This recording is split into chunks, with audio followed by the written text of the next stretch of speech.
Hi guys, welcome back to my YouTube channel. Remember to like my video, share my video, and those who haven't subscribed to Bevron video, please subscribe to Bevron video, guys. I'm gonna tell you a story about when I was a little girl about Rivamuma. You ever heard about Rivamuma? All right, gonna tell you a story about Rivamuma. So let's go. Story time. This was story time. Story time, everyone. Story time. Yeah, man. Miss. All right, guys. We have two spring by the name of Anchor Spring, and then you have Dan Batam. In those days when I was a little girl, you don't have pipe. Like now we have pipe running everybody yard or on the road. We didn't have any pipe, so we have to go to the spring for water. So what they do, they concrete the spring and set it up where you go and they stuff have like pipe and they stuff it when you full your water. When you finish filling your pan, you cork it back. That was Anchor Spring. You have to keep it clean. So at Dan Bottom now you have about 30 steps to go down to get your water. They build it like a big well, a deep well, but you have 30 steps to go down to get your water, and anything you're going to dip in that water have to be very clean because Rivamuma live there. And if you put dirty things in it, the water will suck up. You won't get any water. So anything you have to put in that water have to be very clean. So I, Bev Brown, and my sister, my aunt, and my cousin went to Dan Bottom for water. But when we went down there, people were there before us because only one person can go down, because you must not go down and talk. You have to be very quiet when you go there, no noise. Else if you make noise when you go down to get your water, no water, you won't get any water. Rivamuma will suck up that water. Yeah, man. So we went, and the people then were, going one by one, filling their pans and so on until it was our turn. So my aunt said she last will go down. So while the people were filling, she was very hungry, making noise, and was telling her to, my sister then was saying to her, my sister and my cousin was telling her to not to make up any noise, and those that was around we say, remember you must, and she start curse and using decent language. Anyway, my sister went down full her pan. I full my pan. My cousin went and full her pan. It was my auntie turn now to go and full her pan. So while we were up the top waiting on her, we hear her down there cursing in decent language. So we put her pan on our heads and went. Start walking fast, man. Because she down there cursing bad word, and he's down where the Rivamuma live. She's at the bottom, cursing in decent language. So we started to run and walk to get away from that place, because we know what will happen. And when we reach up on the road now, going up, we hear it, my auntie still down there, cursing, because Rivamuma, because she was at the top cursing and behaving bad. When she reached down there, Rivamuma suck up the water, no water. So she was cursing, telling the Rivamuma a lot of indecent language and swearing. And me, my sister, and my cousin, you have to say in those days, I say, put your foot in your hand. We run and walk, all the water splashing, wetting us up. Because we saying we know when Rivamuma they come fi kill me auntie with the water fi drown her. He catch we too, so we they run and walk, and we hear auntie tell we she ball out, why, help! And then she start to run and scream out for my name, for me auntie, for my sister name, and for my cousin name.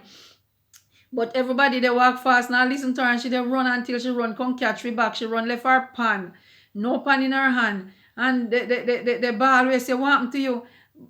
She's saying while she down there cursing, she hear one sound, like, when river coming down, woo, woo. So she hear the water, the roar they come, and she start move it up the step, and she run and come and catch us back. So we went home and didn't tell my grandfather anything. That time I live with my grandfather, and my auntie was living there too. So when my grandfather came in the evening, didn't say anything to grandfather. In the night when my grandfather went to his bed now, Rivamuma drink to my grandfather and tell him not to send his daughter back down to Dan Bottom because she's very disrespectful. She was down there cursing a lot of bad words And the Rivamuma said she wasn't at home. It was her children at home. Because if it was her at home, she would have killed my auntie. She would have drowned her. She would just come up with a whole heap of water and just whoop and carry her down underneath it. Because she's very disrespectful. So in the dream, my grandfather apologized to Rivamuma and tell her that no, he won't send her back down there. So from that day until I left, my auntie never go back down to Dan Bottom because Rivamuma warned my grandfather in the dream not to send her back down there, else she's gonna drown her. So my auntie never ever go back down there again.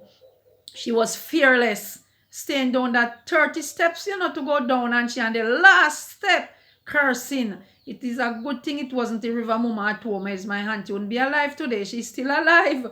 Can't tell her story. This morning I and my sister was talking about it and laughing about it. How we run and walk with the pan of water on our head, splashing us up.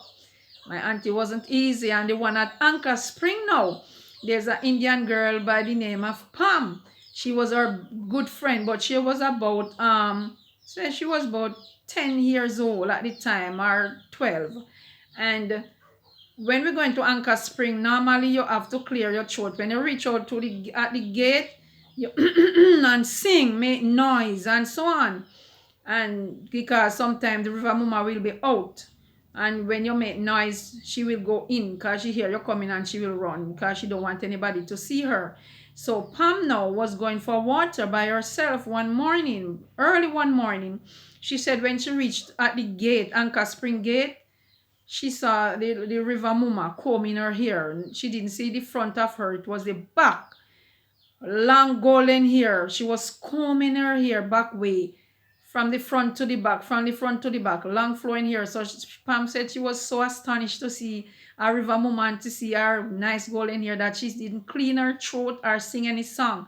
She just walked right up, and when she reached near to her, she said, clean the throat, and it was too late. The Rivamuma make a dash for it and jump off in the riverhead, and her comb fell from her hand, a golden comb, and Pam took it up with 3 strands of golden hair, and she filled her pan and went home with the Rivamuma comb and put it on her dresser. She was living near to the spring, put it on her dresser, and she didn't tell her mommy anything, she said. And in the night, she have a dream the Rivamuma came in her room, and she was very upset and said to her it's because she's little why she get away with what she have done today. Yes, in the morning, because she know that she should sing or clear her throat, but because she was little, she see with her, because she was out getting the sunshine and combing her hair, and she just sneak up on her like that. And when it was too late, she clear her throat and she dropped her comb and she took it up. So she tell her, please bring back my comb and bring back my hair, this 3 strands of hair that is in my comb, and you must come alone. You must come alone. Don't come with anyone. Yes, and she said she was very scared. But anyway, she tell her mother in the morning, and her mother accompany her halfway, walk through the shortcut with her and stop in the pass and tell her to go with the comb. So she went with the comb and put it exactly where she find it and say, I am sorry I took your comb, and I'm sorry that I frightened you, I didn't clean my throat. Yes, and she walked away. Rivamuma didn't do her anything, and when she went back to the spring in the evening, no golden comb was there ever. It is a true story, very true story, not a fairy tales guy. Yeah, man. Hope you like my Rivamuma story. So Rivamuma is real. They are there at the river head.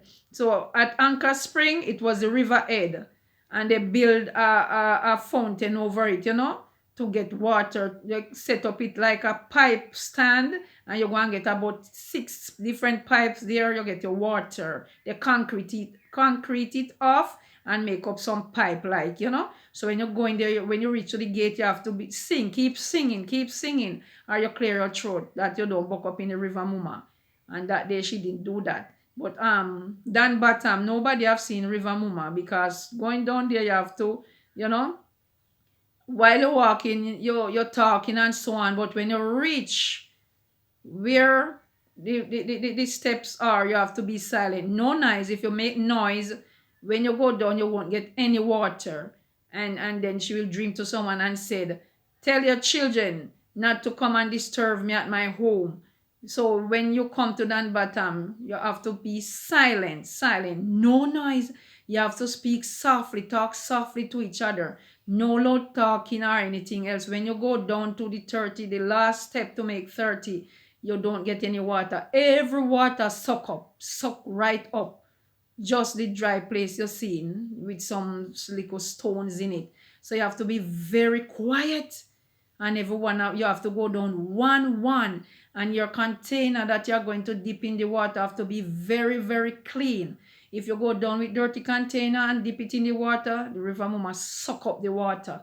No water for you, because of the dirty things. And then she would dream to the person parents and tell them that next time, let your child come with a clean container to dip in my water. Yes, that's how it was, guys. Hope you like my Rivamuma story. Hey, babe, brown and story. Next time I'm gonna tell you another story. So this is story time, babe, brown story time. Yes, guys, like I hope you like it. So remember to like my videos, and those who haven't subscribed to my video, please, guys, please subscribe for Bev Brown, okay? And for all those who have subscribed already, thanks very much for taking time out to subscribe to Bev Brown. And thank you, guys, for taking your out of your busy time. I know this time is hectic for everyone to sit and listen to Bev Brown videos, and to subscribe, and to like, and to share. So continue sharing my videos, continue to like my videos, and continue to watch my videos. Respect, guys, respect. Love you guys. Bev Brown said that. Peace out. Bev Brown in a year, but Bev Brown is out of here, okay?